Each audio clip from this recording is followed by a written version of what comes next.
Now what?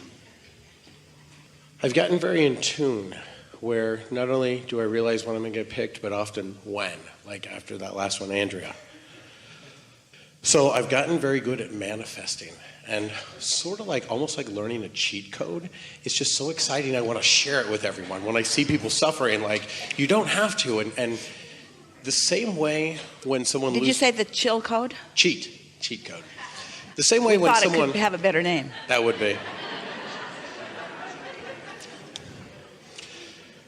So it's something that I get excited about and I want to share, and my life is amazing, and people around me are constantly like, wow, your life is amazing, and I want to teach them, you can do it too. It's, and I get so excited about it. And sometimes it comes off as bragging, and sometimes it rubs people the wrong way. And I realize, okay, well, you can't fix anybody, just go, find like-minded people. You sort of have to be who you are. If you spend too much time trying to cater to the responses of others. Earlier, someone asked what's going wrong, and that is primarily it. There are so many people who want to cater to the response of others that they don't have a true guiding light of their own.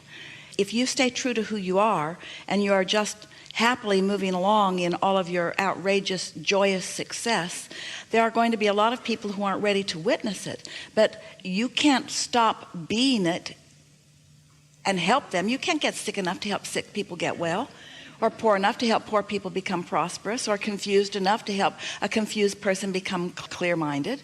You just have to stay true to who you really are, true to the vortex version of you, and trust that law of attraction is bringing those to you who are ready for you. A lot of times those people who appear to be envious or appear to not be enjoying what you are describing as their perception of your bragging, and you don't really know that for sure. But one of the things that very often is happening is that their desires are being heightened, and their belief in the possibility of things is being increased. And. In other words, if the universe is brought to you together as a law of attraction combining, then there is something of value for both of you. Even if it blows up. This is my question.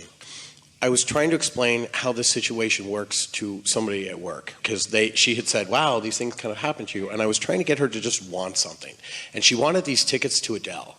And it was amazing. She wouldn't even let herself want it. She would stop herself and say, well, I'm being greedy or whatnot. And I kept for probably 20, 30 minutes trying to get her to want this thing that she wants. Want it without contradiction. And almost as a...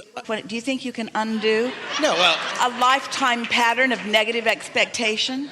Almost as an aside to her, I said, I've never even thought about this concert, but I've spent so much time with you, I'm going to win tickets, I'm going to be on the front row, like, just watch it happen.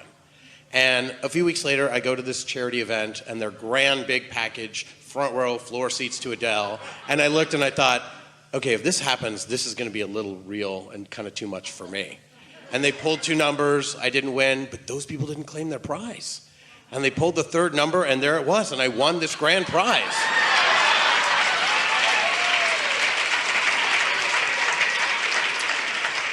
And because I had won it in such a public way, and so many people were trying to get this raffle ticket, my phone bombarded the day of the show. Who are you taking? Who are you taking? Who are you taking? Because it was this whole big package.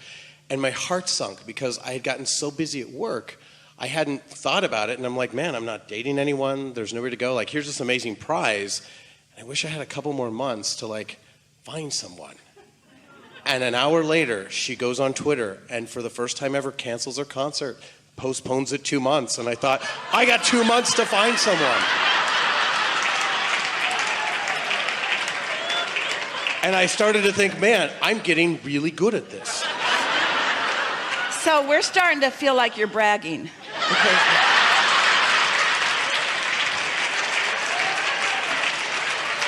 There is a point. There's a point.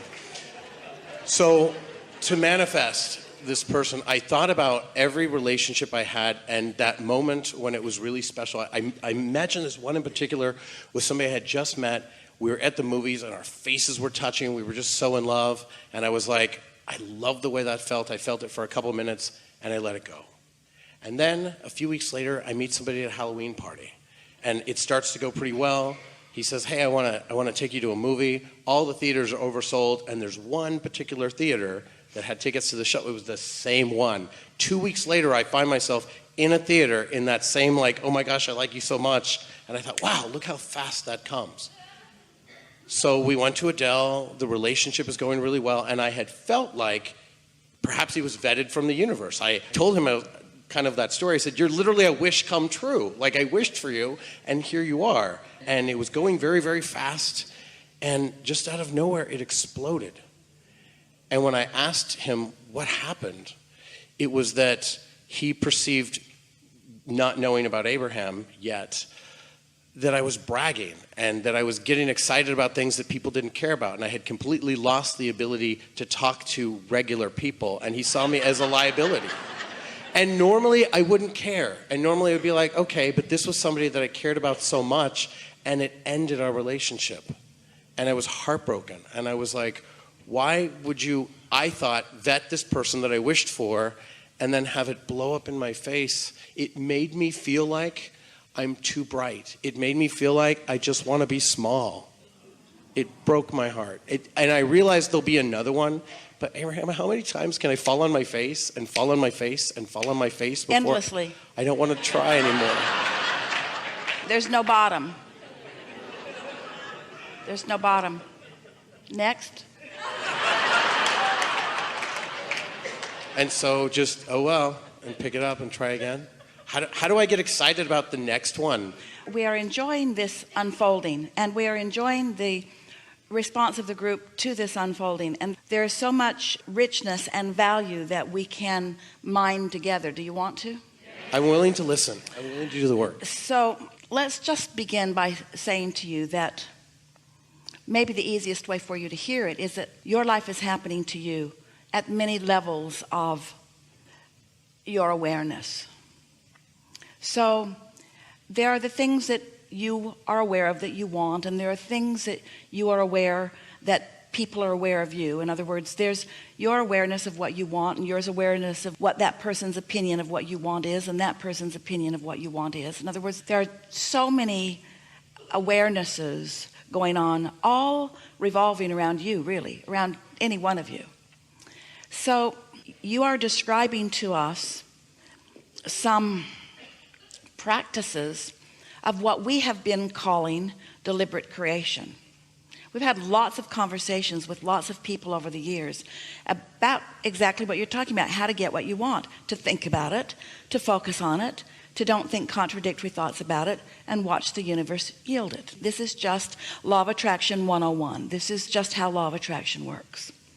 But there is also, and we really talked about it a lot here today, there's the awareness that you are an extension of source energy, and that source energy is holding intentions that you brought with you when you came into this body and that you've honed from this physical life experience. And one of those intentions is you are a teacher to the very core of your being.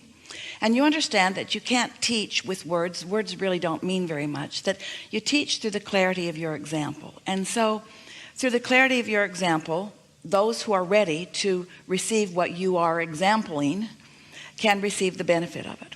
So now, here we are having a conversation with a lot of people who are learning about deliberate creation. And some of them are really at the place where they're working on some Adele tickets, or they're working on a new mate, they're working on something. And so to hear someone describe the unfolding in a way that makes their heart sing is very beneficial to them. But then it's like, and this happened, and this happened, and this happened, and this happened. And I'm riding the wave of all of that good stuff happening, because while the intentions didn't originate from my observation of something, they originated from a conversation with someone. Eventually I started manifesting things that then I began to parlay into more things, and into more things, and into more things, and into more things. And then eventually something that I really wanted did not come about. How is this possible? Abraham, am I a deliberate creation or am I not? The answer is, You are a deliberate creator and better at some things than others. You have more resistance within you on some subjects than others. On some subjects that you hold no resistance, things come easily. Those Adele tickets were a primary example of that. You had no resistance. You got activated through a conversation. It doesn't matter how it came about. That desire was activated within you. And because you had no resistance, the universe just yielded it to you. Not so that you could show off, not so that you could best somebody else, not because you're in any sort of competition, but because that's how it works. And so as you identify and isolate and notice the emotional components that go along with the focused components, then you come away with something that you understand. But there is a tendency to look into the manifestations for all of the answers. And that's what's tripping you up. It's almost what trips everybody up, because manifestations hardly ever hold. In other words, if you get all excited about this whatever success that you had, and that's what you give most of your undivided attention to, you're not feeding the pipeline for the things that are coming next and next and next and next and next and next and next. And there's a continual barrage of those, because nothing that you've ever created is going to stand and sustain itself. There have to be more creations in the pipeline. Your juices have to continue to flow. The way that we can speak that to you simply is someone will say to us, Abraham, I've written a magnificent book and it flowed through me and I could feel that it's inspired and it's just the best book and people are going to love it, but I can't get anybody to publish it and I'm not making any money with it yet. What should I do? And we say, write another book. Well, they don't want to write another book. They want to ride this pony further. We say, write another book. You got to keep the juices flowing, because it's the juices flowing that keep you in that place of receptiveness where you can know what your guidance is telling you and whether this impulse is something that will serve you in a positive way or will be something that will cause a negative manifestation. So now, we know we've said a lot. We're going to bring this round where it can begin to make some sense to you. So we know for sure that you know how the laws of the universe work. And when you were thinking about something to which you had no resistance, you just applied them simply and it manifested. And even your braggadocious behavior afterward was not out of sync, because that was all part of the same manifestation. In other words, Esther was about beside herself when they played what they thought was the wrong cue, when it was something that she'd been planning before she came out. That was a manifestation that was so satisfying to her, even though it was only a manifestation that was about maybe 32 seconds long in coming. It still was pleasing. So it doesn't matter how long you've been thinking about things, the universe can yield to you. The factor that is the most significant is, how much resistance do I have going on? And the simple fact of the universe is, you have way more resistance going on relative to a relationship than you do relative to some tickets that you didn't really even want or know about. Now, this is the part that is so interesting and really juicy, really satisfying, really something to sink our teeth into. Don't get too excited, because you're not going to like it. No. That's all right. Is that even though you do know how it works, and even though you often demonstrate it for yourself, you still fell back into a lackful mode, almost a whiny, complaining mode. And we don't blame you, because when you're not getting something you want, when you feel disappointed, you're disappointed. When something that you thought that you wanted came and then it didn't stick around, we understand that feeling of disappointment. But then you forgot everything you know about the laws of the universe, and you began, just in your conversation with us, plunking all kinds of engines down on the train. So here you are talking with infinite intelligence. We know this stuff. We can convey it to you through words, because we don't have any life experience that you can watch. Esther lives some life experience that we can set forth as some example, and you do too. But what's really interesting is that as we're visiting with you after the demonstration of the engine going toward desire and the engine going in opposition, still with all of that knowing, still the momentum that you had going on that subject was to plunk another engine down and another engine down and another engine down, and not really be aware that you were doing it. And this is why. It's because manifestations feel real and like they should be talked about. You feel as humans like you should objectify anything that is reality, and the reality should be examined. And that is your downfall, because when you examine the components of reality that are not pleasing you, you practice a vibrational momentum that makes it easy for you to get something that you don't care about, and difficult for you to get something that you do care about, because what you do care about you've thought about with resistant. So much so that even though you're sitting here, you know our deal, you know what we want to hear from you, you know the words that we are looking forward to hearing from you, and yet once you got on that sort of rampage of disappointment, you could hardly stop yourself, because that's where the momentum is. That's what I